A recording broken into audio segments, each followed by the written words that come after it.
Thank you, Mr. Chair. I'm grateful to Ambassador Chenoy's kind invitation. We developed mutual respect and trust way back to the time when you served on behalf of more than 1 trillion people as Consul General in Shanghai. Okay, I will go higher and higher, starting from low key. Especially when my good friend Brahma is sitting here. Need to be careful. Given 15 minutes time, I'm asked to say something on China's vision of Asia. China now is quite a kind of pluralism. 100 people would have 100 different visions. So I'm really not in a position to say China's vision of Asia. I say my vision, one Chinese vision of Asia. Asia has lots of merits. And economic-wise, India, Japan, China are the 3 of the top 7 world economy. China number 2, Japan number 3, India number 7 last year. China used to be number 1, India number 2. We need to do better. And PPP-wise, purchasing power parity-wise, these 3 countries are 3 of the top 4 world economy. China number 1, India number 3, Japan number 4. And we have not done our best. We need to do, and we can do, if we would have a vision. In my view, a vision of 3. A united Asia, a rule-based Asia, and an open Asia. We are doing something to make unity. China-India relationship later last year was certainly better than a year ago. But I feel I'm frustrated. Even a year later, with Masuda issue, our relationship got some challenge. We could improve, and that issue would return. That keeps spreading us, making us not to have the full confidence. I only hope our personal relationship would become our interstate relationship. So Asia is not that much united. I want to not only have United States, but united Asia. An Asia which is not defined by nation, by border, by national identity, but by 4 characters, 4 letters, ASIA. Like EU,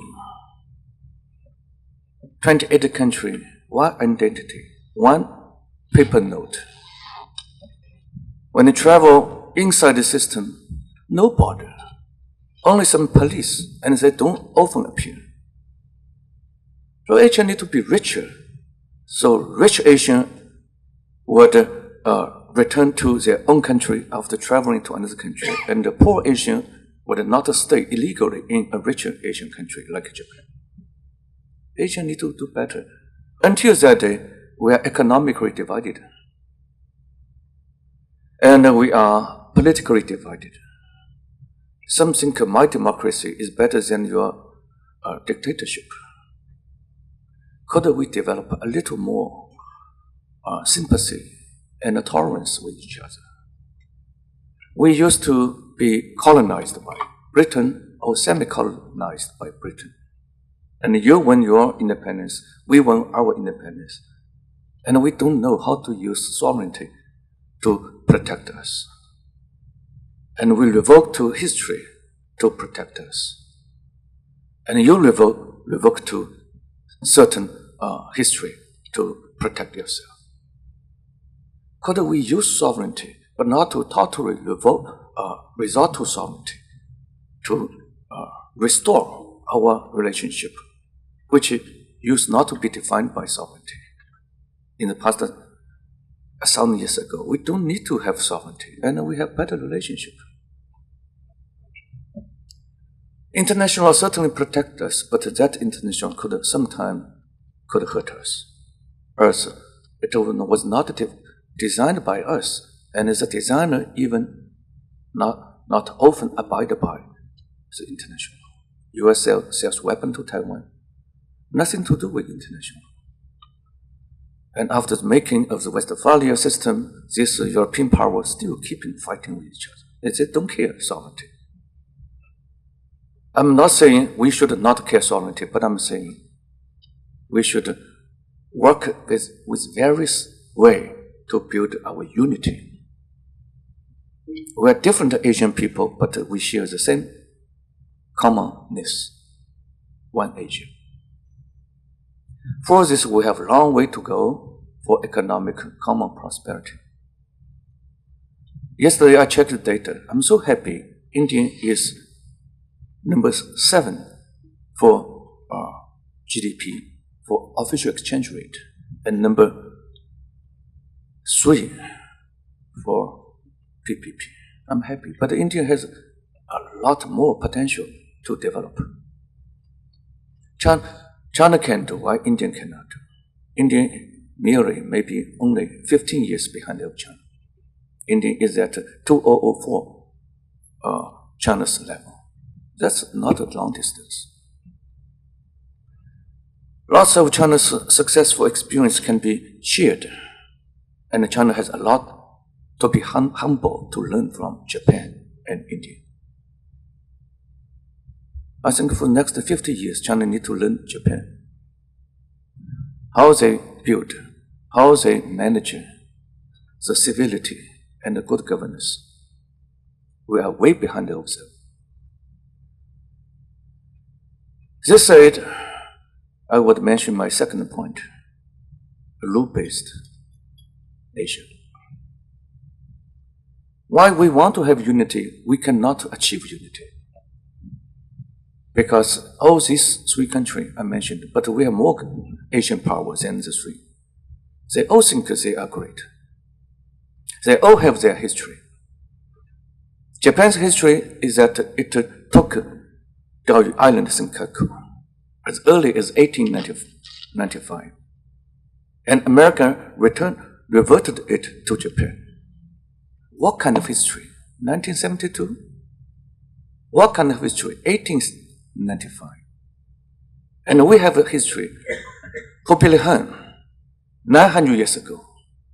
And Ming Dynasty, we took it. So when we delve ourselves into history, we may lose both eyes, as Brahma said. In my view, never forget history, but never be hindered by history. We have to live realistically. We have to respect each other. And we have to modify the present situation based on mutual consent. If either party would not agree, we have to be patient, waiting, but still deal with each other with civility, with international law. We never lack of international law. We have subscribed to many international, but our heart is whether we are willing to be in compliance with international. China challenged the U.S. Why you sell weapons to Taiwan? Use Taiwan Relation Act, which is domestic law, to make it to supersede with international. And many challenge China why you don't observe RCA ruling concerning the China's land reclamation in South China Sea. China said, wait, we have another way to handle, to make South China Sea code of conduct. So in the future, so we have dispute, but we vow we would never use violence to settle dispute. That's good, then not to have. But even by this time, we don't have it. We're still negotiating. So let me say, let's do the first step to make it a law. Second, Based on this law, let's implement and punish anyone who would violate it. Third, let's go to United Nations to allow the court ruling as one of many parallel ways of settling international dispute. We can choose any one of them, but we should not exclude any one of them.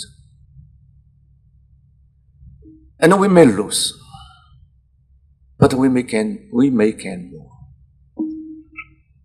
In the future, national interest may not be defined by territory. Japan is so small. Until the year 2000, Japan's aggregated GDP was 5 times as big as Japan, as China. They use silicon to make more money. Now while we can use silicon, and I believe India sooner or later would do better than Huawei. So this is the trend of the world. The size of land no longer defines the major part of national history and national interest. It is our mind, our unwillingness to change ourselves.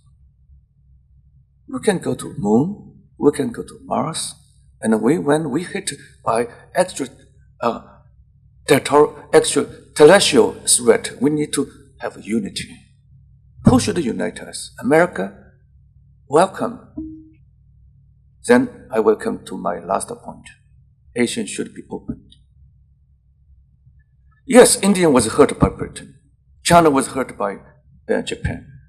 But that gives no reason that we cannot love them today. Japan is so peaceful today. Britain reverted Hong Kong to China. It's no longer a superpower, even it is unwilling to stay with EU. It just wants to enjoy an isolated silence, quietness, enjoy life by itself. The reverse of globalization, for better. We should respect all this anti-globalization, reverse of globalization, as long as this individual country would feel it's better for them. Don't blame them. And someday they may come back to us, like the U.S. is reapplying for membership of TPP. China should not blame the making of WTO, but ready itself to join WTO. After reaping so much wealth from its membership of WTO, time for China to return to the WTO, to others, through dramatically cutting its tariff. Before the trade war, China's overall tariff was 400% of that of the US. Tariff on car was 1,000% of that of the US. It's ridiculous. China is not the China in 2001 when it joined the WTO. China was number 2 in world economy and number 1 in terms of PPP. China, I would not argue China should abolish all tariff, but China should dramatically reduce. We have all the world too much. Luckily, President Xi Jinping sent his envoy to negotiate with envoy President Trump for respective national interest and for common goods. Once China would accept a new rule that would apply to all countries. Because once China joined the WTO, multilateralism, when China cut its tariff of certain item for one country, China would apply this low tariff to any country. So I'm not upset by any trade war. I think it's a rebalancing interest. China failed to notice that we should return. And the US is prompting China. And we are using civility, negotiation to settle dispute. Eventually, a new deal to be cut by both presidents. Then the world would enter a new stage. Because number 2 economy would welcome the rest of the world to export a lot to China. Not through one-time buying, but through So day on day, people willingness to buy and their enhanced capability to buy. That Asia, and China is a major part of Asia, is open. And then U.S. would stay with WTO. And we need to revamp WTO to make it better.